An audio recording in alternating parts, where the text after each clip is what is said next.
can zoom in.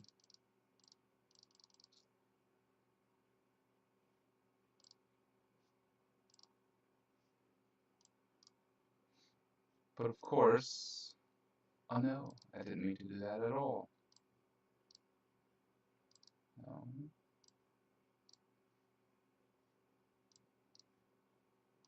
I really should have set up a second monitor for this so that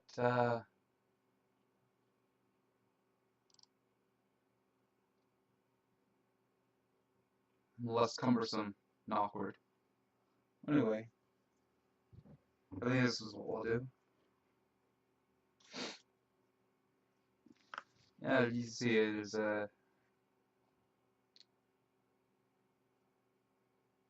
another illustration.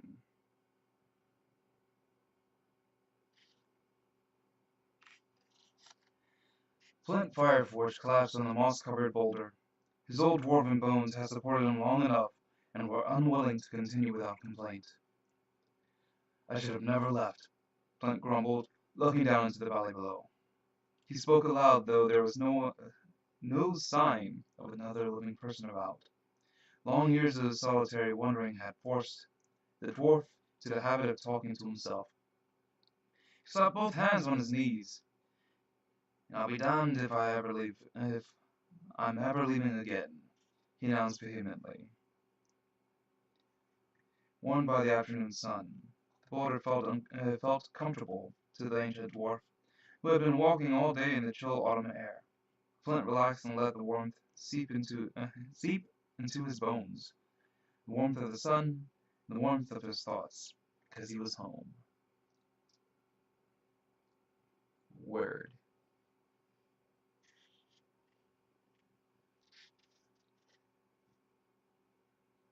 See, I like to be careful when I'm handling books, especially ones that don't necessarily belong to me.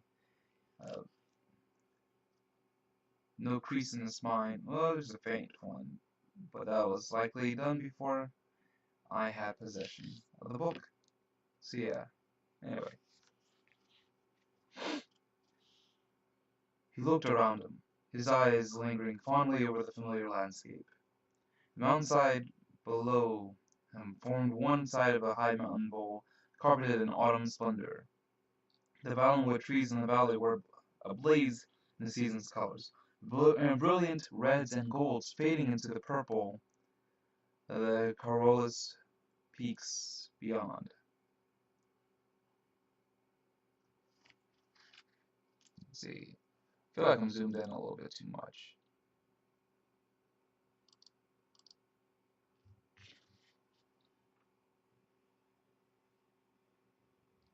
The flawless azure sky among the trees was repeated in the waters of Crystalmere Lake. Thin columns of smoke curled among the treetops, the only sign of the presence of solace. The soft spreading haze blanketed the vale with the sweet aroma of home fires burning. As Flint sat and rested, he pulled a block of wood and a gleaming dagger from his pack, his hands moving about, without conscious thought. Since time uncounted, his people had always had the need to shape the shapeless to their liking. He himself had been a metalsmith of some renown before his retirement some years earlier. He put the knife to the wood then, his attention caught.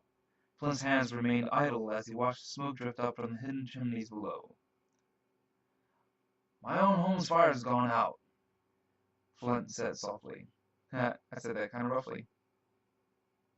He shook himself, angry at feeling sentimental, and began slicing at the wood with a vengeance. He grumbled loudly. My house was sitting empty, has been sitting empty. Roof probably leaked, ruined the furniture. Stupid quest, silliest thing I ever did. After 148 years, I ought to have learned.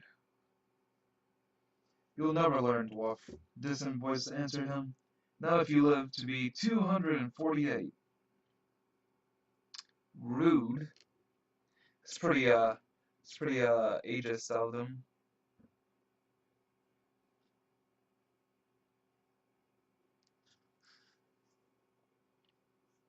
Dropping the wood, the dwarf's hand moved with calm assurance from the dagger to the handle of his axe as he peered down the path. The voice sounded familiar, the first familiar voice he'd heard in a long time, but he couldn't place it. Flint squinted to the setting sun. He thought he saw the figure of a man striding up the path. Standing, Flint drew back to the shadow of a tall pine to see better.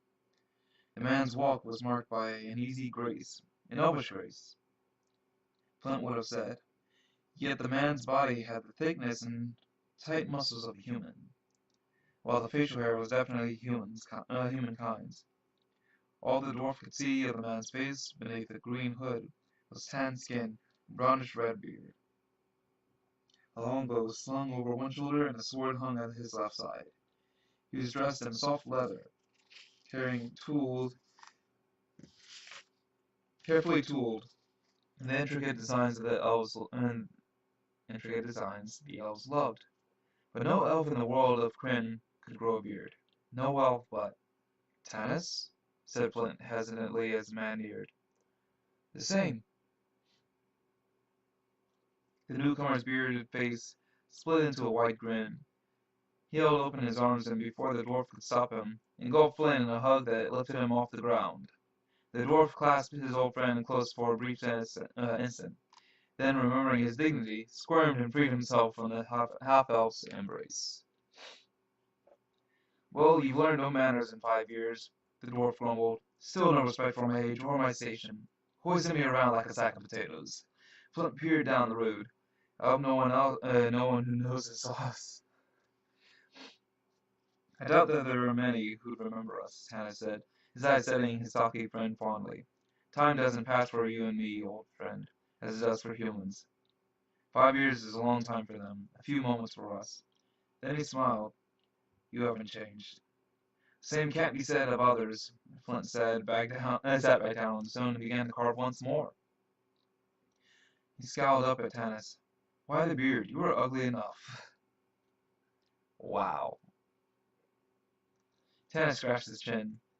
I've been in the lands that were not friendly those of elven blood. The beard, a gift from my human father, he said with bitter irony, did much to hide my heritage.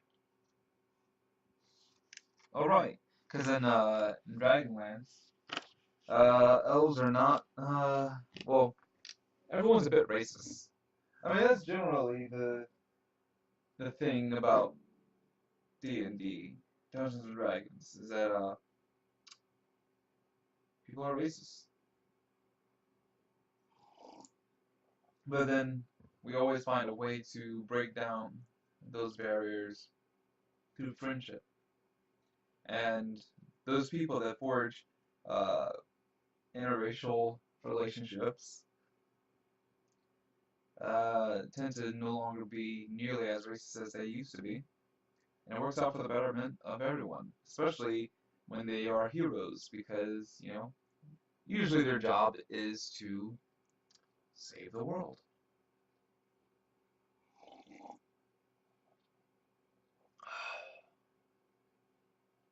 Man, that's good.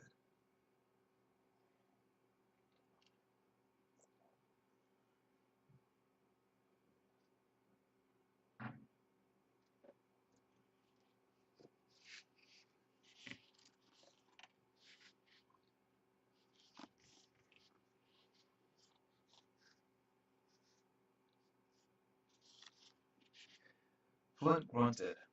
He knew that wasn't the complete truth. Although the half-elf abhorred killing, Tanis would not be one to hide from a fight behind a beard. Wood chips flew. I've been in the lands that were not friendly to anyone of any kind of blood. Flint turned to the wood in his hand, examining it. But we're home now. All that's behind us. Not from what I've heard, Tanis said, drawing his hood up over his face again to keep the sun out of his eyes. The High Seekers in Haven appointed a man named Hederic to govern as High Theocrat in Solis, and he's turned the town into a hotbed of fanaticism with his new religion. I tell you, extremists are usually the the catalyst for a lot of bad things. Extremism has rarely ever been good. Right. Tanis and the dwarf both turned and looked down into the quiet valley. Lights began to wink on, making the homes and the trees visible among the Valen wood. You gotta stop saying Valen wood. I think that's from Lord of the Rings. Anyway, Valen wood. The night air was still and calm and sweet, tinged with the smell of wood smoke.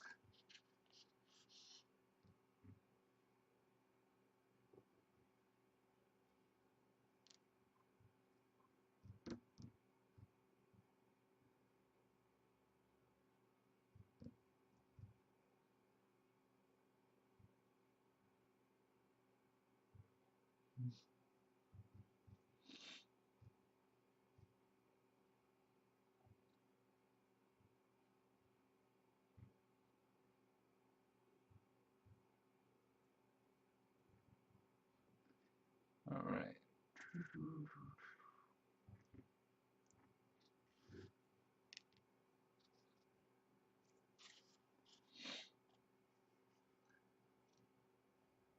Now and again they could hear the faint sound of a mother calling her children to dinner. I've heard of no evil in Solace, Flint said quietly. Religious persecution, inquisitions. Tanna's voice sounded ominous, coming from the depths of his hood. It was deeper, more somber than Flint remembered. The dwarf frowned. His friend had changed in 5 years, and elves never change. But then Tanis was only half elven, a child of violence, his mother having been raped by a human warrior during one of the many wars that had divided the different races of Kryn, in the chaotic years following the Cataclysm. Inquisitions! That's only for those who defy the new High Theocrat, according to rumor. Flint snorted. I don't believe in the secret gods. Never did. But I don't parade my beliefs in the street. Keep quiet and they'll let you alone. That's my motto. The High Seekers in Haven are still wise and virtuous men. It's just those, and this one rotten apple in Solus that's spoiling the whole barrel. By the way, did you find what you sought? Some sign of the ancient true gods? Tanis asked, for peace of mind. I went seeking both. Which did you mean? Well, I assume one would go with the other. Flint growled. He turned the piece of wood in his hands, still not satisfied with its proportions. Are we going to stand here all night smelling the cooking fires, or are we going to go into the town and get some dinner? Go, Tanis waved. Started down the path together. The two started down the path together. Tanis' long strides forcing the dwarf to take 2 steps to his 1. Let's see, I need to move this. Yeah, that's fine. What?